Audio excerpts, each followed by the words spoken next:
Hey everyone, how's it going? Today I'm going to show you guys how you can add Telegram link in TikTok.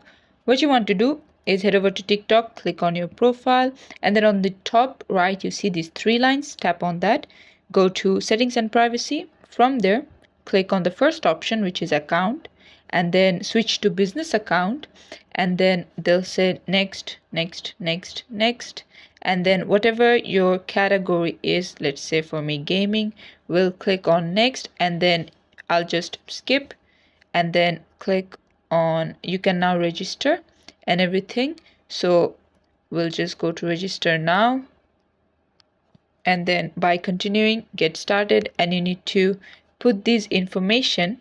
And once you do, at the bottom you see website, which is optional. You can just head over to your Telegram and then copy whatever link you want, and then head over back to TikTok, and then you can paste it over here. And this is how to do it. Thanks for watching. Please leave a like and subscribe for more tutorials like this, and I'll see you guys in the next one.